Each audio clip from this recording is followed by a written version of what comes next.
After 4 months of urban warfare, a new chapter is opening in the battle to retake Iraq's second city. The government announcing the start of an offensive to take back the western part of Mosul. It promises to be a long fight with, according to the UN, at least 700,000 residents still trapped inside areas controlled by ISIS. What's the plan? Who's in charge? The offensive comes as the new U.S. Defense Secretary visits Baghdad. James Mattis playing down some of his boss's more fiery rhetoric, like talk of taking Iraq's oil as spoils of war for helping. And that really brings us to the bigger question. Donald Trump has vowed to come up with a new plan for defeating ISIS within 30 days. Will it be different from the current one, where the U.S. and other Western allies provide the bulk of the air campaign and some special forces alongside a broad ground coalition that includes Iran-backed militias and Kurds?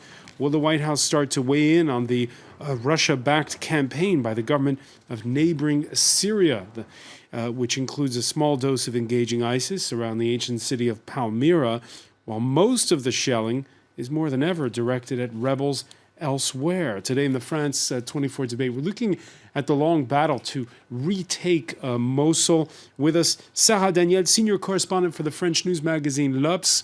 Thank you for joining us. Thank you. We want to welcome back from New York City, Borzou Daragahi, Middle East correspondent for BuzzFeed News, who's recently reported from Anbar province on what's happened to areas recently freed from ISIS. Thanks for joining us. Always a pleasure. From Alexandria, Virginia, Iraqi academic Abbas Kadim. He's the president of the Institute of Shia Studies. Welcome back. Thank you very much. And from Erbil, capital of Iraqi Kurdistan, Shivan Fazil, fellow at the East-West Center.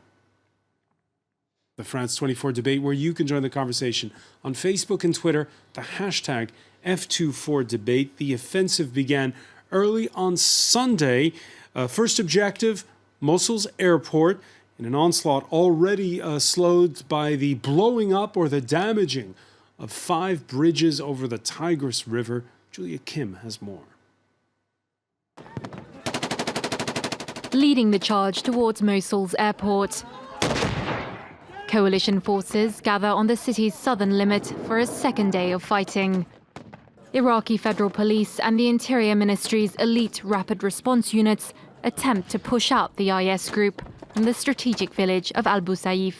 The Islamic State group is striking and engaging our forces. They're pulling back towards Mosul. Resistance from the fighters was weak, and God willing, Al Busaif will be fully liberated.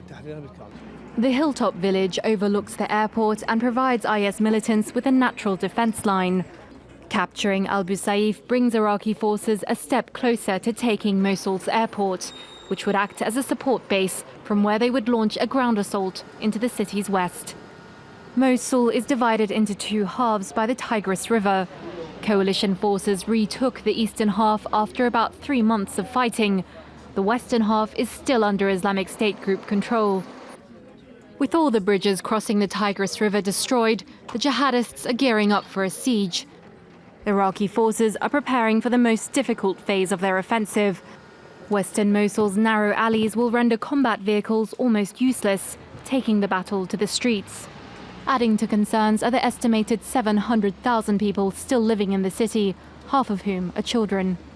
In anticipation of a mass exodus, the government has constructed this refugee camp just 15 kilometers from Mosul, capable of housing 24,000. Borzou Daragahi, we know it's going to be a long, hard slog taking the west of Mosul. And again, that statistic, according to the UN, at least 700,000 civilians still in the area. Yeah, I mean, I think that's the biggest concern right now for the Iraqi-led forces, Iraqi and U.S. forces, is to minimize civilian casualties, but also to minimize coalition casualties. The Iraqis have gotten a lot better at worrying about their own troops and the lives of their own troops. And that's going to be very, very complicated. Your reports mentioned a lot of different moving parts. And I think that's a big concern right now. is making sure these various parts, including the army, the federal police, the Peshmerga to the north, the Shia militias to the west of Mosul, don't conflict with each other and don't conflict with the U.S. airstrikes and U.S. personnel. They don't have misunderstandings on the battlefield, and so that makes it even more complicated. It's just a lot of different moving parts and the civilian dimension as well. Yeah, the federal police, the first ones in. How significant is that?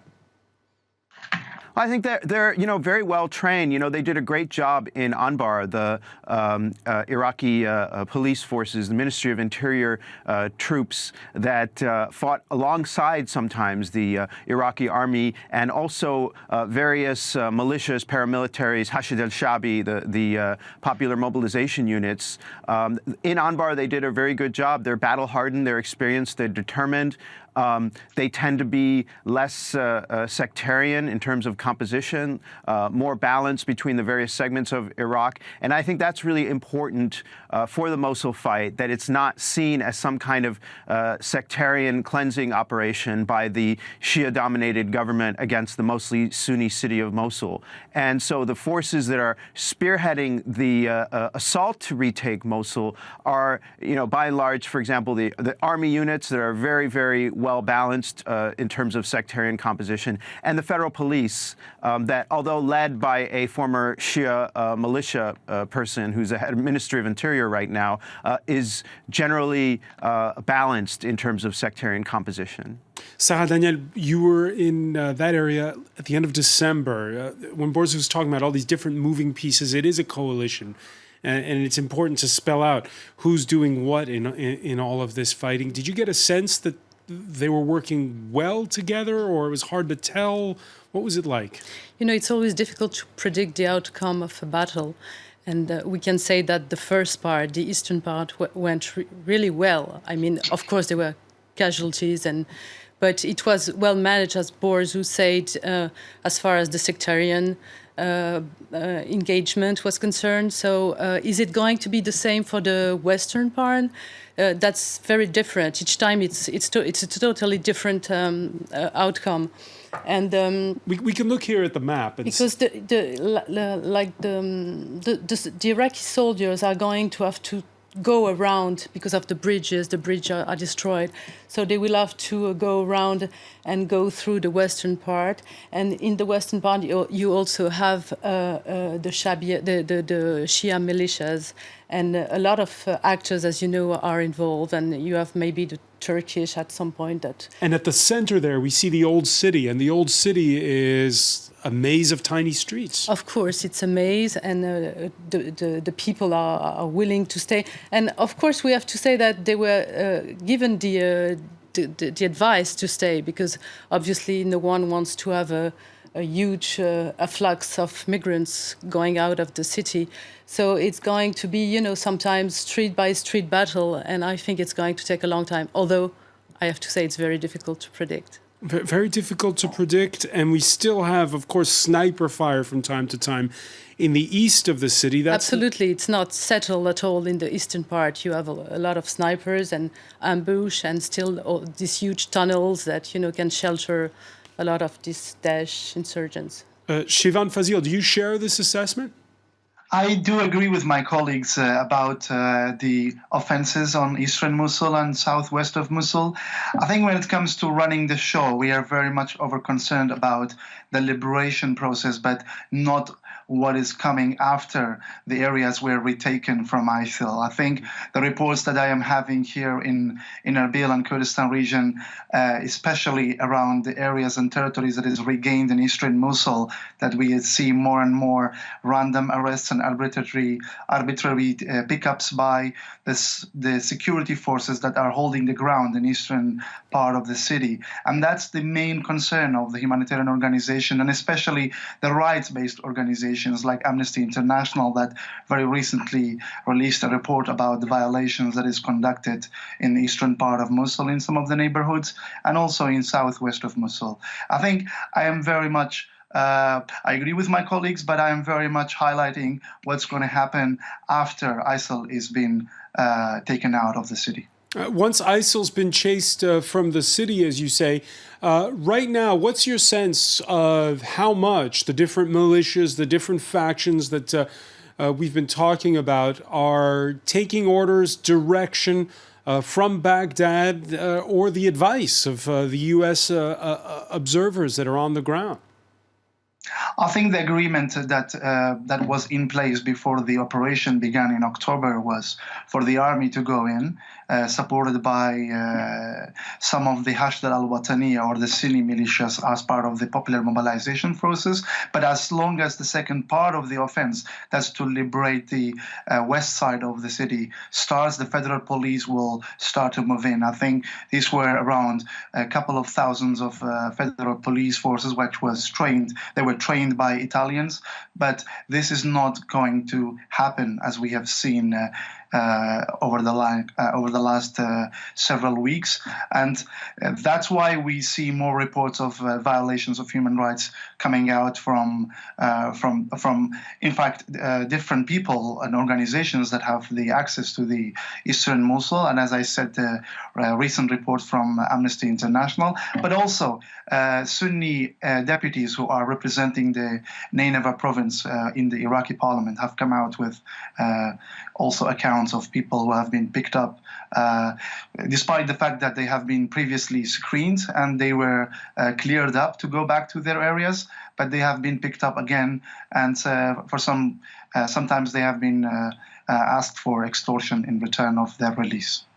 Abbas Kadim, what's your reaction to what you just heard Shivan Fazil describe in the liberation of the eastern part of Mosul? I mean, he covered it very well. I don't have any objection to what he said. It's pretty much straightforward, a joint Iraqi effort led by the Iraqi armed forces, and then with all of the other units from the all of the groups that are attached to it, from the federal police and the other forces, etc., to take supportive role and in certain cases take lead, like the counterterrorism units that took actually most of the heavy lifting in certain neighborhoods because of the way they are trained and their capabilities. So, yeah, I agree with him.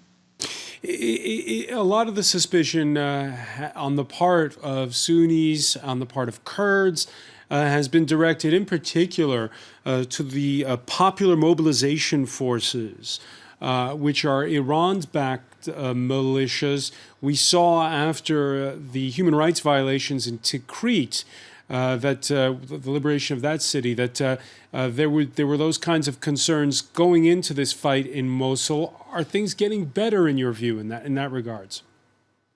It's not that things getting better. It's people finally coming to realize that their first assessments of the popular mobilization units were false. A lot of these accusations against the popular mobilizations and second guessing of their motives have been done by mostly Western journalists who sit in Baghdad and write about what happens in Erbil and in Mosul. The Reuters, for example, Agence France Presse, reports in Tikrit were proven to be silly on the face of their own writings. But definitely the popular mobilization units are legitimate Iraqis.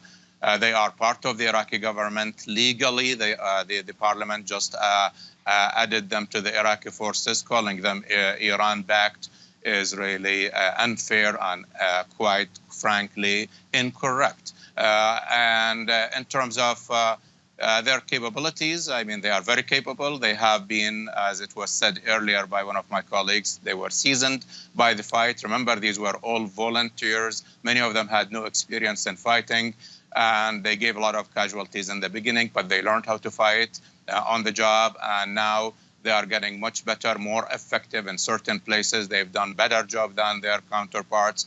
And as far as the suspicions from the Sunnis, in fact, we see on the ground that people don't mind their existence. In fact, they deal with them very well. It's just certainly politicians inside and outside Iraq are not trustful of the groups. However, they don't, you know, those whom I talk with, whether in the leadership or in the at the fighting level, they say we don't care. We are just doing a job that we have to do and nobody else would have done. And let's remember that it is a fact, undisputed fact, that if it were not for the mobilization units, we would not be speaking about Baghdad now, much less speaking about liberating of Mosul. I was in Iraq when ISIS took Mosul just a couple of days after that, and the chaos that I was, and the apprehension and the fear that was there was unimaginable. As I said, people were talking and those militias doing a big part. Let me bring in Sarah Daniel. Your thoughts on this? Has it been exaggerated? No, I just want to tell my colleague there that I was in Tikrit during the liberation, and I was not sitting in Baghdad, and I came in the city with the... I wasn't talking about you. No, of course, but just to... It's not personal. No, it's not to... just to make a point, that I came in the city with the Shia militias. And basically, they were holding the ground. I mean, they were really present everywhere, firing their guns. And I didn't attend any retaliation, so I couldn't say. But still, they were very, very present and very in power. I think it's very different this time because obviously there were some warnings, and it was, of course, when you liberate a city, there are always some mess and some retaliation, and it's never clean. But I think Prime Minister Abadi made really sure things were going to be a little smoother. So I think it changed a lot. I don't know if it will be the same for the western part, but. Borzu Dargahi, your thoughts? Well, I would just say that I know a lot about this topic, because I've been covering the whole rise of the Shia militias since 2003. And they run the gamut. They're not monochromatic. Some of them are very much Iranian-backed. Some of them were Iranian-backed, but now hate Iran, like really hate Iran.